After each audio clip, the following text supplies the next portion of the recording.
Control of the U.S. Senate runs through Virginia. Longtime Democratic Senator Tim Kaine wants another term. I'm proud of what I've done. I got a whole lot more I want to do.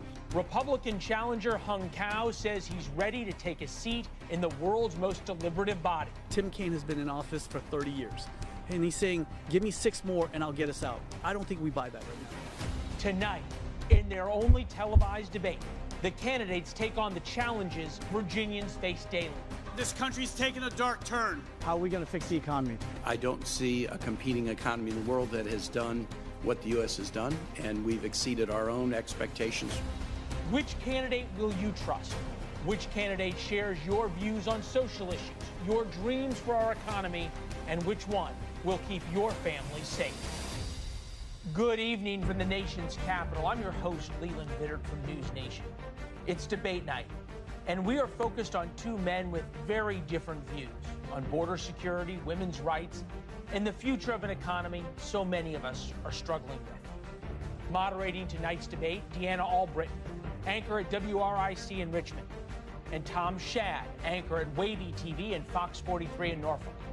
You're able to watch the debate across the country on News Nation, as well as on every television market in every county in Virginia, from Roanoke to Norfolk. Before we get to the questions, here are the rules. Senator Kaine, Mr. Cao, you will have 60 seconds to answer a question. If there is a follow-up question or rebuttal, you'll have 30 seconds to respond. When time is up, you will hear this bell. Each candidate will also have 30 seconds for a closing statement. Now, live from Norfolk State University, it's debate night in Virginia.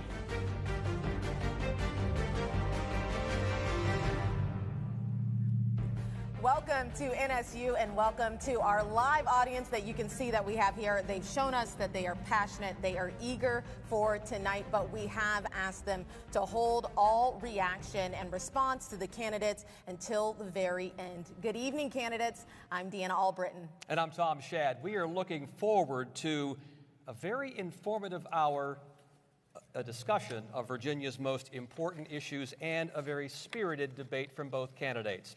Deanna? Yes, let's go ahead and get started with some big news here in Hampton Roads involving one of the busiest ports on the East Coast. The workers here are among the 45,000 in America now on strike, which could cripple our economy heading into the election and the holiday season.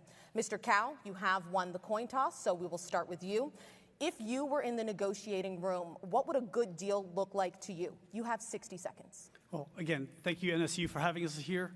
You know, the economy is hitting us all the same way. That's exactly why the ILA is doing the boycott right now and going on strike, is because ask yourself this question: are you better off today than you were 4 years ago? If you're a military person, are you better off today than you were 4 years ago? If you're law enforcement, are you better off today than you were 4 years ago? If you're a family struggling to put food on the table, are you better off today than you were 4 years ago? The answer across the board is no. The only people better off today than they were 4 years ago are illegal aliens, criminals, and senators like Senator Tim Kaine. We spend $1 billion a day to house and feed illegal aliens. I want to make sure students like NSU, when they're graduating, they know that they have a future to walk into. They get to grab onto the American dream the way I did. And that's what I'm going to fight for, is all Americans that came here legally and all Americans that grew up here. Thank you, Mr. Cao, for explaining that. We will get to immigration later, but we did ask, if you were in the negotiation room over the port strike, what would a good deal look like to you? You have 30 seconds. Again, they're hurting because of the inflation, the immense inflation that's going on right now. And look, just like with the hurricane that's going on right now that happened through the East Coast, you know, where's the leadership? Joe Biden's on the beach, Kamala Harris is with a bunch of billionaires doing a fundraiser, and Senator Tim Kaine is at a pig roast. And where's the leadership? They're, you know, if it has to do with Ukraine, they're all over it. If it's about illegal aliens, they're all over it. But if you're Americans, you're on your own. Thank you, Mr. Kaine. Mr. Kaine, the same question to you. What does a good deal look like to you in this port strike? You have 60 seconds. Absolutely. Let me begin by thanking Norfolk State, Dr. Adams-Gaston, and the Spartans for welcoming me back to this stage. It's great to be back at Norfolk State. I want to thank Wavy and other stations for broadcasting this debate. And then two messages. One, a message of friendship to Virginia's Jewish community beginning Rosh Hashanah observations this evening.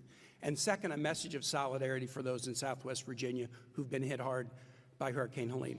I was there Monday and yesterday. I'm going to be back on Friday and Saturday fighting with Governor Youngkin and our bipartisan delegation to get a disaster declaration. We'll be with you during your recovery. My opponent didn't answer the question. If you're in the room, what you're doing is you're trying to get the sides to come closer. I was on the phone earlier today with Acting Secretary of Labor, Julie Su. That's what they're doing. We are narrowing the differences, and I think we're going to find a deal. These longshoremen haven't had a new contract in 6 years, and they're entitled 6 years later to get better treatment. And that's what I would be urging if I was in the room. Mr. Kaine, to follow up, what does better treatment look like to you exactly? You have 30 seconds. I'm not with the ILA to know exactly what they're asking for, but look, 6 years ago, the world was a lot different. My colleague said nobody's better off than 4 years ago. 4 years ago, we were in the middle of COVID. Hundreds of thousands of people were dying. Businesses were closing. You couldn't find toilet paper on shelves, and we had a president trying to overturn the peaceful transfer of power. A lot has happened in the last 6 years since the ILA had their last contract. You've got to bring the terms, wages, and benefits up to where they should be circa 2024. Paying them like it's 2018 doesn't cut it. Thank you, Mr. Kaine. And now to Tom, we will turn to the evolving crisis in the Middle East. Thank you, Deanna. Mr. Kaine, a number of Virginia-based warships have been deployed to the area over the past several months. So far, our posture has been to defend Israel. Mr. Kaine, is there a point when U.S. military shifts to an offensive measure against Iran? You have 60 seconds. First, I do not believe it would be a good idea for the U.S. to be in another war in the Middle East. If we've learned one thing from 2001 to 2021, we should be supporting our allies, but we should resist any effort by anyone to get the U.S. in another war in the Middle East. With respect to supporting Israel's defense, I have been rock solid pro-Israel defense since I came into the Senate in 2013, supporting the annual appropriations where Israel gets more aid than any other nation, supporting the renegotiation of the 10-year memorandum of defense with Israel in the late 2010s, and rounding up support for a supplemental package to do $14 billion for Israel as they're under attack by Hamas and others. When I was rounding up support for that bill, my opponent was asking for a pause on all military aid to Israel in December of 2023. I hope what he has seen in subsequent months has led him to change his mind. We need to support our allies, and that's what I've done, and that's what I'm going to continue to do. And Mr. Kaine, a follow-up now. Is there a situation where you would support putting U.S. troops on the ground in the Middle East? You have 30 seconds. You can't write off what would happen if Iran or others would foolishly wage major attacks against U.S. troops. What might you do in that circumstance? That was happening after President Trump tore up the Iran diplomacy deal. Iranian militias started to strike U.S. troops at positions in Iraq and Syria. Any attack on U.S. personnel, you would need to consider a significant response to punish those who did it. But other than that, the U.S. should not let anyone drag us into a war in the Middle East. Thank you, Mr. Kaine. Mr. Cowell, knowing that our posture has been to defend Israel, is there a point when the U.S. military shifts to an offensive policy against Iran? You have 60 seconds. Okay. I want to ask everybody if you knew what happened on October 7th, 2001. That's the day we invaded Afghanistan because they took down the Twin Towers. Nobody at that time could have told us, hey, take it easy on the Taliban. When they come in the middle of the night and they kill 1,200 people and they rape women and young girls and they throw babies in ovens, there should be no mercy. And when you're talking about either Hamas, Hezbollah, or the Houthis, they're all Iranian proxies. And why is Iran so emboldened now? Because they lifted up all the sanctions and they gave them all the money. So they have all the money in the world right now to wage war against us. Look, as a warrior, I'm the last person that wants to get back into war. I've been in war for 20 years. I fought in Iraq, Afghanistan, and Somalia. The difference is that we have to stand by Israel. And he has basically held off on some of the weapons that are going to Israel, saying, no offensive weapons. We can't tell them how to do things. I saw that in Vietnam when they said, hey, let's not, it's like giving guns without ammunition. That's exactly what we're doing over there, and that's the difference. I will stand by our allies all the time. But Mr. Kaine, would you support any point where putting U.S. troops on the ground in the Middle East is an option? 30 seconds. What do you mean in the Middle East? If you're talking about Israel, Israel is so proud. They will never ask for American troops on the ground. They've never asked it. They've always fought their own battles, and they just want support from us. But when our friends are, when their friends, or they think are their friends, are giving them weapons and say, hey, you can't use it for this, you can't use it for that, that's what happens. Is you have weakness in the White House right now, and you have weakness in the Senate, and that's why they're doing what they're doing. Thank you, Mr. Kaine. Now we're going to shift to cost of living. The economy is the top issue for Virginia voters, and we recently spoke with a woman shopping at the grocery store. Here's what she said. I have to budget certain things that I'm not used to budgeting in order to get basic necessities like milk, bread, cheese, etc. Mr. Kaine, Virginians on average are spending $1,100 more per month on the same everyday items they did in January of 2021. The Bureau of Labor Statistics says that amount is slightly higher than the national average.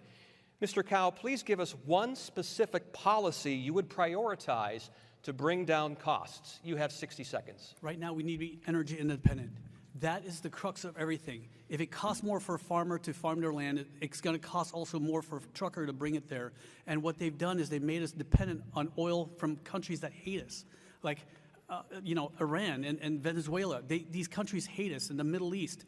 And we need to be energy independent in this country. And that means unleashing all the energy we can get in order to bring forth American power. I heard him say at a forum a couple weeks ago that solar and wind are more efficient than nuclear power. Like, can you imagine one of our aircraft carriers out there on wind power? I mean, what do you want? Put sails on there? Look, I'm a warrior by trade, but also I'm an engineer and a physicist. I'm telling you right now, that's wrong. Nuclear power is the most clean and efficient form of energy out there, and we need to explore more of that in Virginia, and we need to be energy independent and stop being dependent on other countries. So to clarify, that would be your one policy, energy independence? Yes. All right, thank you, Mr. Kaine. Another follow-up now, Mr. Kaine. If elected, former President Donald Trump has promised to tax all imported items. Would you support that policy? You have 30 seconds. Why are our industries being pushed out? Basically, we put so many regulations on industry that we're forced to send it outwards. We have the cleanest practice in America, including oil production, right? But then we push it out to other countries, and we add on this Inflation Reduction Act, and it's really clean, green energy. And what we need to do is not tax our industry here. What we need to do is tax other countries bringing it in goods, because our people are getting taxed here and when they bring it abroad as well. Thank you, Mr. Kaine. Mr. Kaine. Mr. Kaine just criticized the economy earlier, did talk about energy independence as well. Earlier, we heard from the Virginia shopper who said that her grocery budget is strained. Please give us at least one policy that you support to help struggling Americans. You have 60 seconds. First, Virginians do not like being misled. And when my opponent says we need to be energy independent, he forgot to mention that under the Biden administration, America is producing more domestic energy than at any time in the nation's history. And the good news is the production is, yes, nuclear, which I support, natural gas, which I support, but also wind and solar, and that is making a huge difference in the economy right here in Hampton Roads with the Chesapeake announcement of Greenlink building a manufacturing facility here. We are the energy leaders in the world because of these policies. What would I do on inflation? First, COVID-19 was a sledgehammer to the global economy, disrupting all supply chains, and every nation had inflation problems. Our economy has rebounded faster than virtually any, and inflation is coming down. The Fed just dropped interest rates and is signifying that they're going to do it again. What would I do?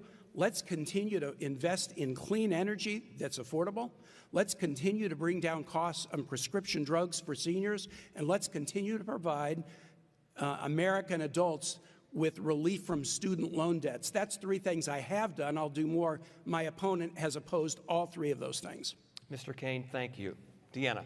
Thanks, Tom. Mr. Kaine, Vice President Kamala Harris promised to enact the first ever federal ban on so-called price gouging if elected. Does price gouging exist on groceries and other necessities? You have 30 seconds. Deanna, I'm glad you asked that because Governor Youngkin just the other day warned against price gouging in Virginia in the aftermath of Hurricane Helene. Attorney General Myers has warned and said we have tools at our disposal in the state to go against those who would price gouge, especially during a challenging time. So yes, whether it's through the Federal Trade Commission, the FTC, by regulation, or whether it's by legislation that Congress should pass, we should look at instances of price gouging. The other thing we should do is not embrace Trump tariffs.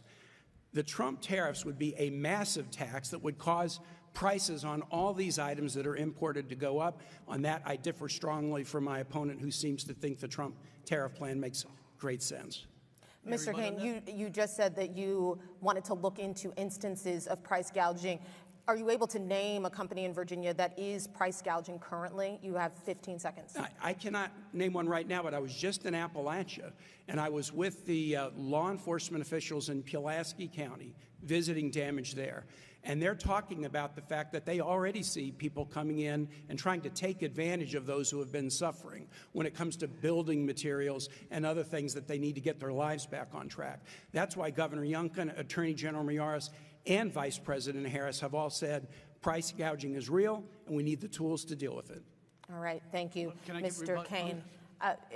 We have to move on to housing affordability. Okay. Thank you, Mr. Cow. Moving now to housing costs, as I mentioned, recent census data shows nearly 1 in 5 homeowners and half of renters in Virginia spent more than the recommended 30% of their incomes on housing. Mr. Kaine, in a state like Virginia, where a typical home costs $440,000, do you believe additional federal support is needed to help current renters achieve home ownership? You have 60 seconds. Deanna, great question. I'll only tackle it a couple of different ways. I want to bring down the cost of rent, and I also want to bring down the cost of purchasing a home. Here's how you do both. On the rental side, there is a very strong federal program called the Low-Income Housing Tax Credit.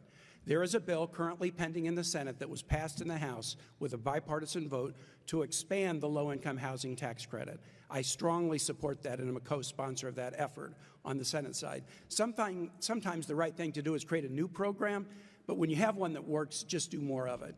On home ownership, I support what the Vice President has indicated about federal assistance for down payments for those who are buying their first homes.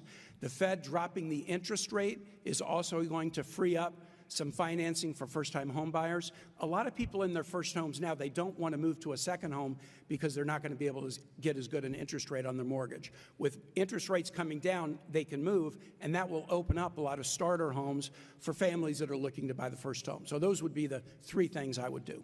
Thank you, Mr. Kaine. Some of those things you named might take a bit of time to shake out, and historically several Virginia cities have ranked in the top 10 for evictions in America. So how would you help keep renters in their homes now? You have 30 seconds. Again, I think the low-income housing tax credit is the best program we have, but it is the case. Virginia has some tough landlord-tenant laws that in the past have led to high eviction rates in Virginia. We've got members of the General Assembly here, and I'm very proud of efforts that they have made in the last few years to change the landlord-tenant laws to reduce eviction rates. I think those efforts at the state level are showing success. There's other things we can do. I have a bill that would guarantee to any veteran that they could get a housing voucher so we would have no veterans homelessness in the country. So there are things at the state level that need to be done, but there's also smart federal strategies that work that I support. Thank you, Mr. Kaine. Mr. Cowell, on the same subject, America is currently short 5.5 million homes. What policy would you support to increase the housing supply? You have 60 seconds.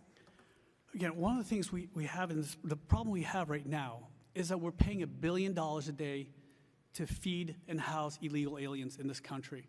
We're taking care of them better than we've taken care of Americans. We need to be medevacing a lot of these Americans that are homeless right now due to Hurricane Helene, and we need to put them into the hotels and getting room service instead of giving it to illegal aliens.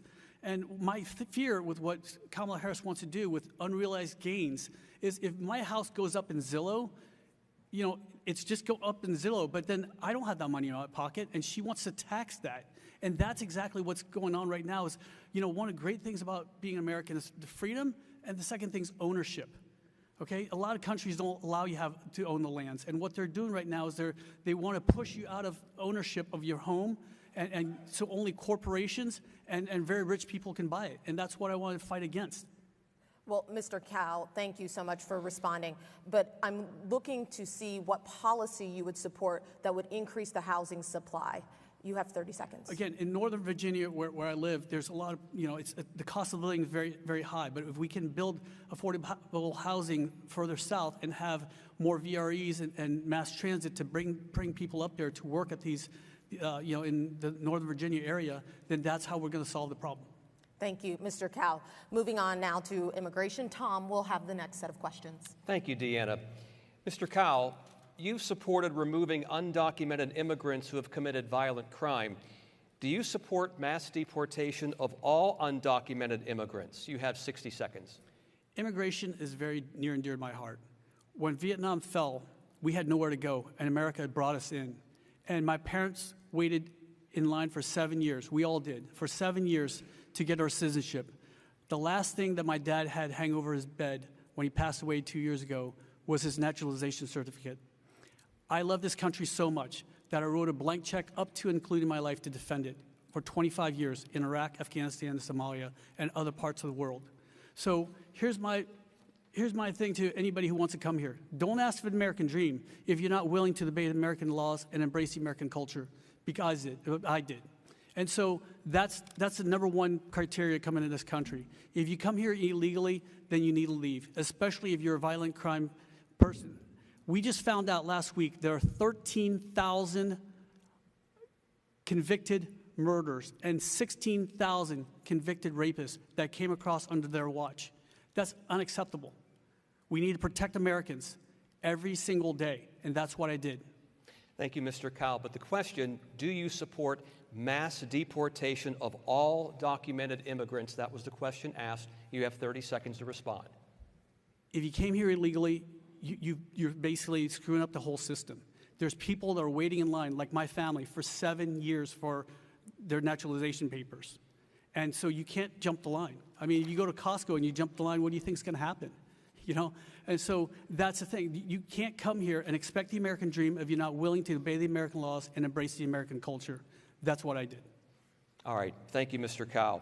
The policy of mass deportations, though, that you support, if they result in additional violence and unrest, how should the government respond? You have 30 seconds. There's violence and unrest now. Look at Aurora, Colorado. Look at all the other places in the world where MS-13 gangs are coming across. Fentanyl. It's already happening. It's already happening in our country. Deport anybody that's committing crimes right now. That's the first thing. We need to secure the border. We need to deport anybody that's already over here or committing crimes, and stop giving $1 billion a day, and that includes gift cards that they're giving them, and plane tickets anywhere, and a cell phone, and then enforce the E-Verify. If they don't get paid to do their jobs, then they will self-deport. Thank you, Mr. Kaine. Mr. Kaine, since President Joe Biden took office, at least 10 million undocumented migrants have crossed the border. Would you support granting amnesty to those already in the country today? You have 60 seconds. My opponent wouldn't answer your question on tariffs, and he wouldn't answer your question on the longshoremen, but he did answer your question on mass deportation. He's in favor of the mass deportation of more than 10 million people, which would devastate the economy. I have supported strong immigration policy since I came to the Senate in 2013. One of the first bills we had was a bill, comprehensive immigration reform, that included $45 billion of border security investment. The Republican House killed the bill after it was passed in the Senate by a bipartisan supermajority. In 2018, I cobbled together a bill, $25 billion in border security in exchange for protection for dreamers. President Trump said that he would support it, but when the Senate introduced the bill in a bipartisan fashion, he told those to kill it. We recently negotiated a very tough border deal that would have put a lot of resources on the border to stop illegal immigration, President Trump asked for Republicans to oppose it, even though it was supported by the Border Control Union. And when asked why he was opposing it, President Trump says, "We don't want to fix this problem. We want to complain about the problem." As soon as we get Republicans that are willing to work for common sense immigration reform, we can keep folks from coming here illegally, and we can also have the workforce that America needs, because we won't have it without immigration reform. Thank you, Mr. Kaine. But the question was, do you support granting amnesty to those already here? I've never supported amnesty. Thank you, Mr. Kaine. Mr. Kaine, one more question. What you have proposed would require significant funding. You talked about the Dreamers, you talked about other programs. How do you propose paying for this? You have 30 seconds. Tom, I'm glad you asked me that question, because the Congressional Budget Office and others indicate that one of the few things that Congress can do that will increase the GDP of this nation without really costing much money is immigration reform. Why? Because if we do an immigration reform that allows people to come here and work, they will pay taxes, they'll contribute to the Social Security Trust Fund, their productivity. Families like my opponents and families like mine who came here from Ireland in the 1850s, they will help grow the economy. Immigration reform might be the one best thing that could be done by Congress to expand the American economy. We need to protect the border, and we need to have the workforce that America needs going into the future. Thank you, Mr. Kaine. Now on the topic of reparations, I'm going to start with Mr. Kaine. 405 years ago, the White Lion slave ship docked with dozens of enslaved people just miles from where we sit here at Norfolk State, now starting the slave industry in what is now the United States.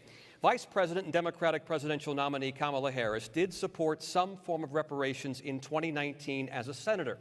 Mr. Kaine, would you support some form of it for today's descendants of the enslaved? You have 45 seconds. Senator Cory Booker has a bill that would look at this question of whether those who descended from those who were brought here as slaves should be entitled to some form of assistance because of the generations of denying their families the ability to accumulate wealth. I think the best thing we can do to try to eliminate persistent inequalities is focus on education. I have been a proud backer of funding for HBCUs like Norfolk State, helping this university get funding for STEM careers for students, helping HBCUs be able to start medical schools to expand the medical profession, helping HBCUs train the next generation of classroom teachers. So I actually think the best strategy to deal with persistent inequities is educational support, and have always supported those efforts and will continue to. Mr. Kaine, thank you. Mr. Cowell, same question to you. Would you support some form of reparations for today's descendants of the enslaved? You have 45 seconds. Our country needs to heal, and we can't keep healing if we keep picking at the scabs. When I came to this country, my mom said, they can take away your money, they can take away your position in life, but they can never take away your knowledge in your head. That's why we push education so hard. And education is the only equalizer out here. And that's why I want to make sure that all Americans have that ability to go to school. I mean, there's a lot of issues right now with schools. I mean, the tuition keeps going up. Look at NSU. Since he came in office, the tuition at NSU has tripled. What I want to do is bring it down to 0% interest and just allow for students to go to school and get an education to get themselves out. And there's other larger schools, not NSU, but larger schools that have huge endowments. They should be the ones that co-sign for these loans. But again, it shouldn't be the American people, and I want to make sure this country moves forward and heals. My opponent also forgot to mention that he wants to abolish the Department of Education. That is on his website. That's a plan he supports. That would hurt students at Norfolk State and all over this country. We will get to education a little bit later on, but thank you, Mr. Cowell. We do have so much more to discuss with the candidates. So for those of you watching at home or here with us live, stick around. We'll be back after this quick break.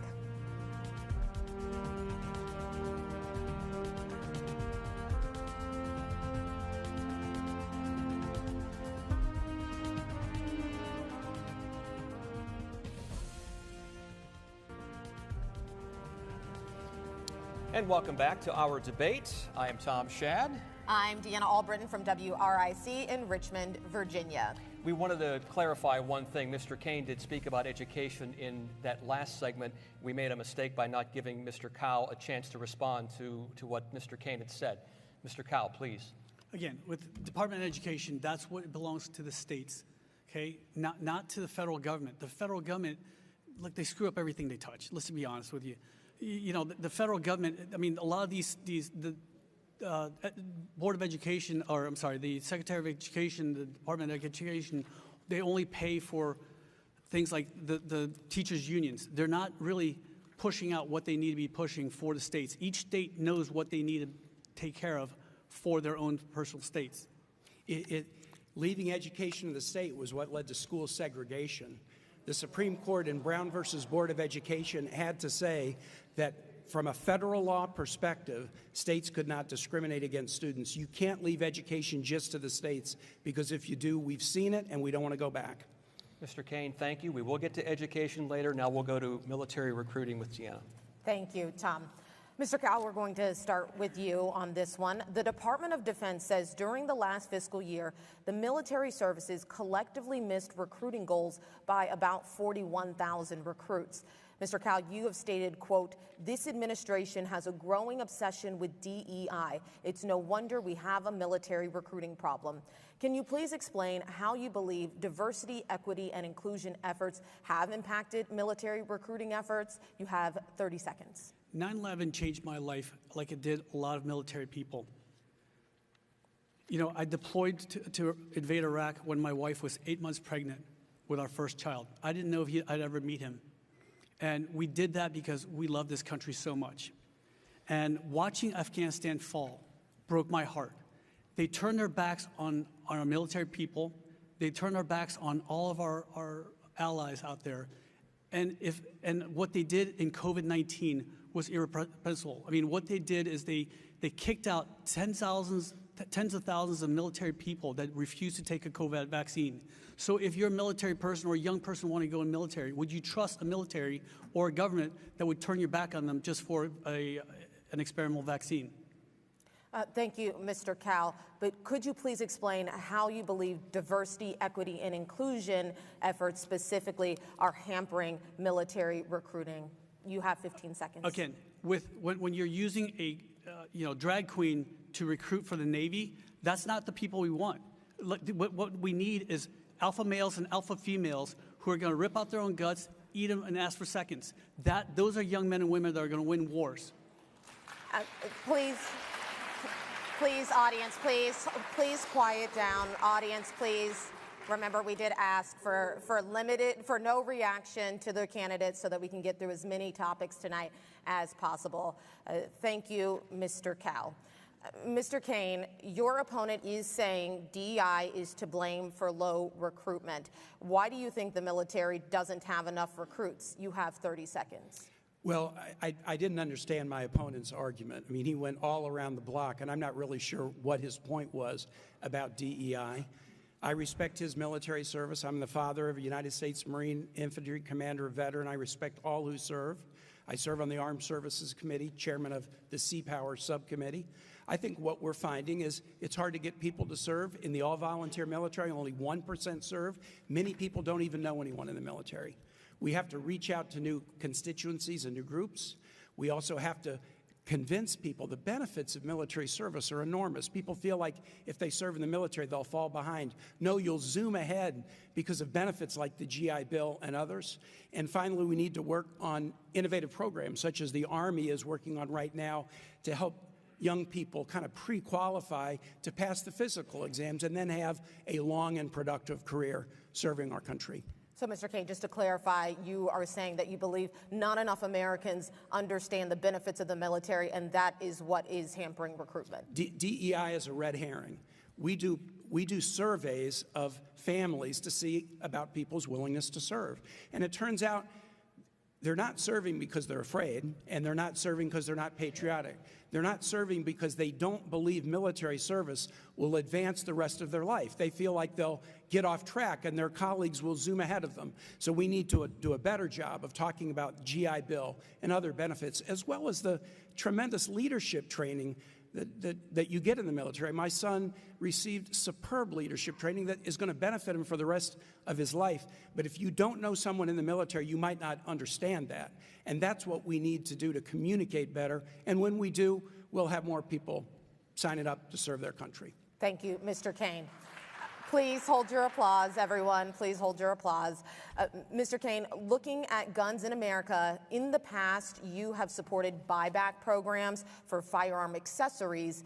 But are there any circumstances under which you would support mandatory buybacks for firearms specifically? You have 45 seconds. I have not supported mandatory buybacks, and I can't see a circumstance where I would. If we can offer incentives, that's a good thing, not a mandate. The Second Amendment gives people right to have arms. The Second Amendment also, and the Supreme Court has said, reasonable limitations are accepted. And that's why I have supported reasonable limitations, such as one handgun a month, or a ban on high-capacity magazines, or comprehensive background checks. The worst day of my life was the day when I was governor and there was the tragic shooting at Virginia Tech. 32 people, innocent people, faculty members killed. And they were killed because we didn't have a comprehensive background check system that would have stopped that mentally disturbed young man from buying a weapon that he was not authorized to have. That is the most important thing we can do to bring down gun violence in the country. There's been good work done at the state level. We need to do comprehensive background checks at the federal level, and if we do, we will see gun violence reduce. Thank you, Mr. Kaine. Mr. Kahl, continuing to look at gun laws, your opponent, Mr. Kaine, co-authored a federal bill that could charge parents or guardians with a violent felony when their children use their guns to commit crimes, especially those that harm others. Here's our question to you. Do you support sending parents to prison when a child uses their parent's gun to commit a crime? You have 45 seconds. I do. But here's the issue we have in this country right now. You can't legislate morality. And no new law is going to stop a person hell-bent on trying to assassinate a former president or shooting up a school. What we need more is SROs in all the public schools in Virginia, as well as mental health and crisis counselors, not in just the schools, but also the police departments and sheriff's offices. What Senator Kaine wants to do is introduce more laws that will restrict Americans from buying guns. Instead of doing background checks on illegal aliens that are coming across this country, 13,000 convicted murders, 16,000 convicted rapists that have come across under his watch. Let's do background checks on them. Just to clarify, just in case folks didn't hear you, you did say yes, you do support that. Okay, just wanted to make sure. And now we're going to move on to education costs. Tom. Okay, thank you. Senator Kaine, you have supported the Biden administration's attempts at student loan forgiveness. So why do you believe that people who made the choice to take out student loans should receive taxpayer support to relieve their debt? You have 60 seconds. So first, let's talk about public service loan forgiveness. There have been public service loan forgiveness programs in place since the first Bush administration, but they weren't being used. And in fact, the past administration wasn't approving public service loan forgiveness. The Biden administration has taken those programs and has forgiven the loans of more than 1 million public servants in thanks for the public service they provide, whether it's in the military, whether it's teaching, whether it's working as a frontline health professional or working for a local or state government. I think that is a powerful, powerful strategy to lift costs off everyday people's shoulders and to provide an incentive for people to go into public service professions. That has been the heart of the Biden-Harris administration's loan forgiveness program, and I strongly, strongly support it.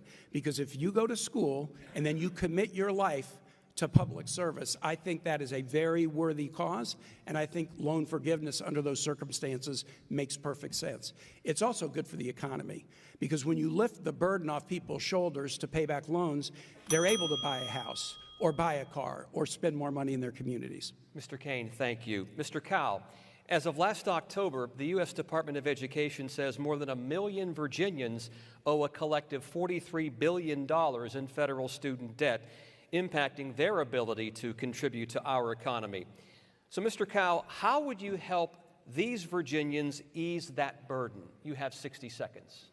Again, bring down the interest rates to zero, and also we need to withhold federal funding for any colleges that keep pumping up the tuition costs. Why does college cost so much? When he went to University of Missouri, it was $500 a year. Now it's 36 times more expensive. And so why is that? How come these large colleges have such large endowments and they're not co-signing for these loans? That's the people we need to go after.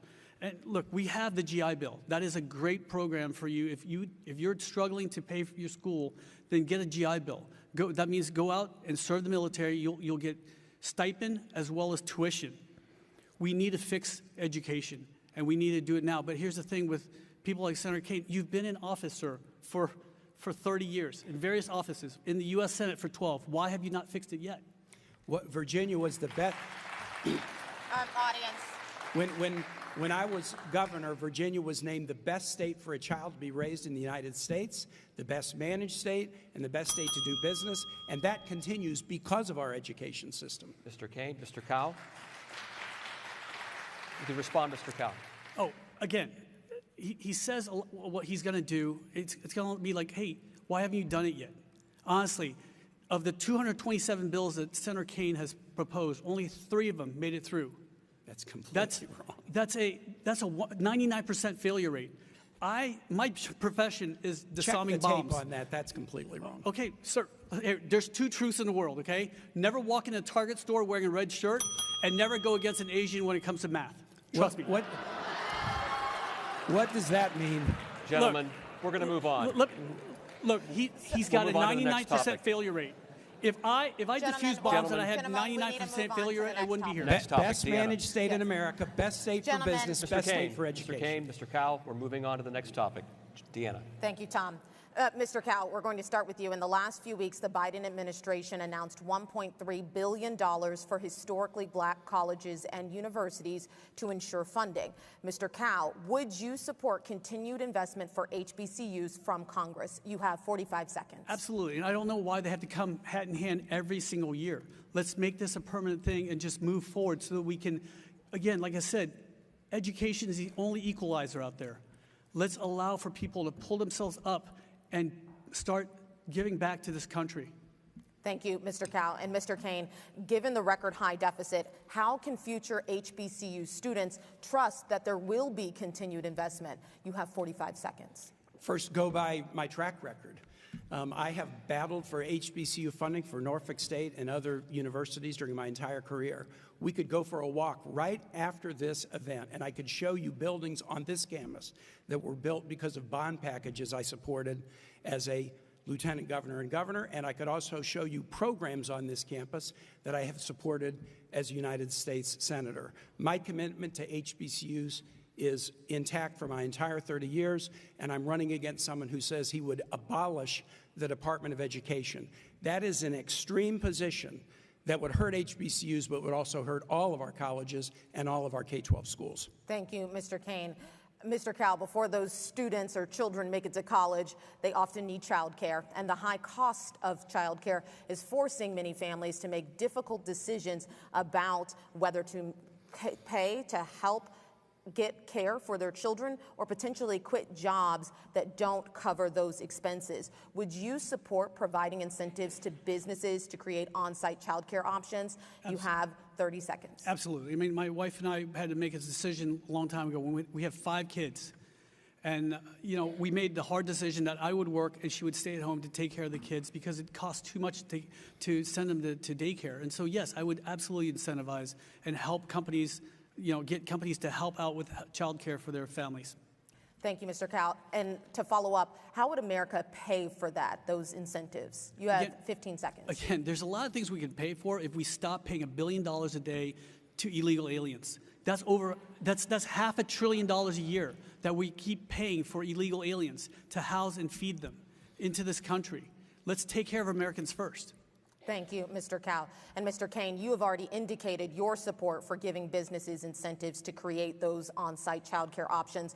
Would Americans face increased taxes to pay for that? You have 30 seconds. I have a proposal with Senator Katie Britt, a Republican of Alabama, to take 3 provisions currently in the tax code to help parents and employers afford child care that are not very robust, and so they're not really working. And so, Senator Britton, I have a bipartisan proposal that will be discussed when we do tax reform next year that would put money back in parents' pockets. I also successfully supported in the American Rescue Plan, which my opponent opposed, a provision to dramatically expand the child tax credit that reduced poverty and put money back in the pockets of parents that they could use for child care expenses, that they could use for health care. That provision has expired because Republicans won't support its extension. But if I'm a senator in a third term, we're going to restore the child tax credit, which will be the biggest tax cut for working people in the history of this country.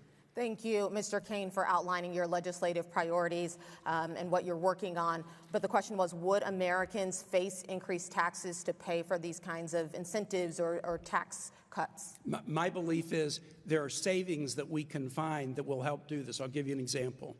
We are now finally negotiating for prescription drug prices with the big pharma companies under Medicare.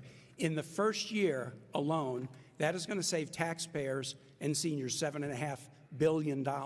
And that's just negotiating on 10 drugs prices. If we negotiate all drugs under Medicare, we will save tremendous amounts of money that we can use for other priorities like child care. My opponent opposed that bill and says he would repeal it if he is elected. That will cause prescription drug prices to skyrocket. Thank you, Mr. Kaine. We now will move on to reproductive rights. Tom. And Oh, going to I'm IVF. so sorry. We are going to IVF. Correct. Mr. Cal, the average in vitro fertilization treatment costs $50,000 per pregnancy. Do you believe the federal government and private insurance should cover that cost? You have 60 seconds. The federal government, no, and the private insurance, yes. Look, my family benefited from fertility treatments, so I don't know where all his commercials saying I'm against IVF, I don't know where that comes from. Look, I'm about families, and I want to grow families. And my second of 5 children was adopted, and I want to make sure that we're pro-family. It costs a lot of money, and it was a lot of time and paperwork. The paperwork that's necessary to protect the child, but it was so hard. And I want to allow for families to welcome a child into their lives like we did. Our second child, who is now a young mother, and now I'm a grandfather of a baby girl because of her coming into our home. So I'm very grateful for that. And I want to be very family friendly in the United States. That includes allowing for fertility treatments like my family got, or adoption like my family did. Thank you, Mr. Cal. You did mention private insurers. How would you incentivize them to do so, to cover those costs in a way that wouldn't leave Americans absorbing higher premiums? That's a great question because, again, with his plan, the Medicare X, that's just a Trojan horse for a single-payer, government-run program. It's the entry program for Kamala Harris's favorite thing, which is single-payer and government-run health insurance. When you have no choices, you will have no choices. Medicare for all is Medicare for none. And so this is why we need competition within the insurances. And that's how we're going to allow for them to pay for IVF and other fertility treatments. Thank you, Mr. Cal. Mr. Kaine, the same question to you. At that average cost of $50,000 per pregnancy, do you believe the federal government and private insurance should cover the cost of IVF? 60 seconds. Let me tell you why Virginians are very skeptical about my opponent's support for IVF. He said he would support a national bill that would establish that life begins at conception, no exceptions. Everyone looking at that bill has said that it would dramatically restrict women's ability to access abortion and even contraception and IVF. He's never taken back his support for that bill. That kind of a national bill would do grave harm to reproductive rights for all Americans. Here's what I believe, that insurance policies often mandate coverage for certain things, mental health treatments and others. And yes, insurance policies, including policies that are offered on the exchanges under the Affordable Care Act, should mandate a coverage for IVF services, subject to the same copays and deductibles that others. I don't think IVF services should be carved out in a way that heart surgery or other really important procedures are not. But yes, a mandated coverage subject to the same rules for other coverages. But we should not pass a national bill that would restrict people's access to abortion, contraception, and IVF, and we also shouldn't demonize women and doctors. My opponent has compared women and doctors who make the difficult choice to terminate a pregnancy to Nazis and bomb makers. That is outrageous insult to women who are making tough personal reproductive decisions that they are entitled to make. Mr. Kaine, thank you. Hold Mr. on, let's Kaine, I be want to very give you an clear. opportunity. If our I audience want to would be quiet very down, clear I want to. tonight. Hold on, I want to be very clear tonight. I will not sign any bill at the federal level to ban abortion. I don't know where he gets this from. The Supreme Court made the right decision to push this down to the states. Horrible But what Senator Kaine wants to do is take it out of the hands of voters in Virginia and give it to a senator in California and a congressman in Idaho.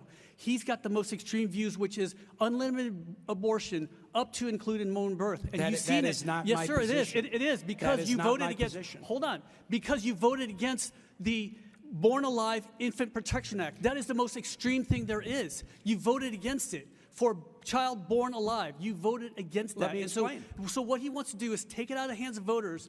I want to keep back in the hands of voters because I don't want a senator from California or a congressman from Idaho making decisions for Virginians. Let me explain. Mr. Kaine, Yeah. when our audience quiets down, I do want to give you There- 15 seconds Yeah. to respond there. There was a bill called the Born Alive Protection Act that I did vote against because it was already federal law. It had become federal law 10 years before, and every state prohibits abortions in those circumstances. This was an effort to smear women, like calling them Nazis or bomb makers. I voted against smears. And I have the only bipartisan proposal in Congress right now that would codify Roe versus Wade, which should never have been overturned. Women should be protected to make their own reproductive decisions before the point of fetal viability, and state legislatures should be able to impose reasonable restrictions after. That's Virginia law right now. I support it, and I think it's the right law for the United States. Thank you, Mr. Kaine. Thank you, Mr. Kaine. But now that you've brought that up, what abortion restrictions would you support? Those that are in place in Virginia right now, for example. Can you the specify, requirement of please? parental consent or notification and consent for minors with a judicial bypass. The narrowing of circumstances after the point of viability in which an abortion can be performed. And a requirement that those circumstances have to be validated by physicians. Those are Virginia laws right now that I do support. But we should restore the basic protections of Roe versus Wade and not celebrate its demise as my That opponent is does. For this time. federal bill, where is his We limits? do have to Where's move his on. limits for We are federal bill? almost out of time here, so we do have to move on. Mr. Cowell, you will get this question first, actually. So are there any circumstances under which you would not certify the results if Vice President Kamala Harris won the election? You have 60 seconds. I don't know where you're asking this from. I mean, I would certify because if she won, then she won. That's the thing. It's like, you know, they keep calling me a threat to democracy. Do you understand that I know what a threat to democracy is? My father was put on a kill list by the communists. We had to run away in the middle of the night to get out of Vietnam. I've spent my entire life fighting to defend democracy. And people who've never worn the cloth of this nation call me a threat to democracy. After just 3 years ago, they were thanking me for my service. I know what a threat to democracy is. And you know what a threat to democracy is? What's happening on our border, our southern border, when 13,000 convicted murderers and 16,000 convicted rapists are coming through. What's happening on our campuses when they shout death to America. That's a threat to our democracy. Thank you, Mr. Cowell. Mr. Kaine, we have the same question for you. Mr. Kaine, same question to you. Are there any circumstances under which you would not certify the results if former President Donald Trump were elected? You have 60 seconds. I'm going to certify the result. I did it in 2016 when I was on the ballot. Wasn't happy about the result. Conceded immediately and certified it. I didn't try to inspire an attack on the Capitol. I don't think I've ever called my opponent a name like he's suggesting, but I do point out something about my opponent's extreme position. He has taken the position that those who attacked the Capitol on January 6, 2021, leading to death, including of law enforcement officers and others. Hold on. That's been debunked so many times. Let me finish. He has said that those individuals should not be prosecuted. They should be compensated, those who attacked the Capitol. Thank you, Mr. Kaine. We are just about out of time, so we're going to have to end that. We're going to have to go to closing statements, gentlemen. First, we will allow the candidates 30 seconds for closing statements. Mr. Cowell, you will go first, which was determined by recent polling. When Vietnam fell, we had nowhere to run to. But this great country called the United States took us in and gave us an opportunity and gave us life. I grabbed onto the American dream. I went to the top schools in the country, including the United States Naval Academy. But I spent 25 years defending that right to come here. This country has taken a dark turn, and the Democrats are turning this country into what I ran away from. And 30-year... Mr. Cowell, I need time for Mr. Kaine's closing statement. We're running out of time. Mr. Kaine, 30 seconds. The choice is pretty clear for Virginians. You want results or do you want extremism? I led my city to a renaissance as mayor that's still continuing. When I was governor, we were best state for business, best educated, best managed state. In the Senate, I've worked on powerful legislation so that we are building again with infrastructure, we're making again with manufacturing, and we're innovating again, and Virginia is leading the way. We're out of time. Thank you for joining us. Early voting is underway right now. Have a great night, everyone.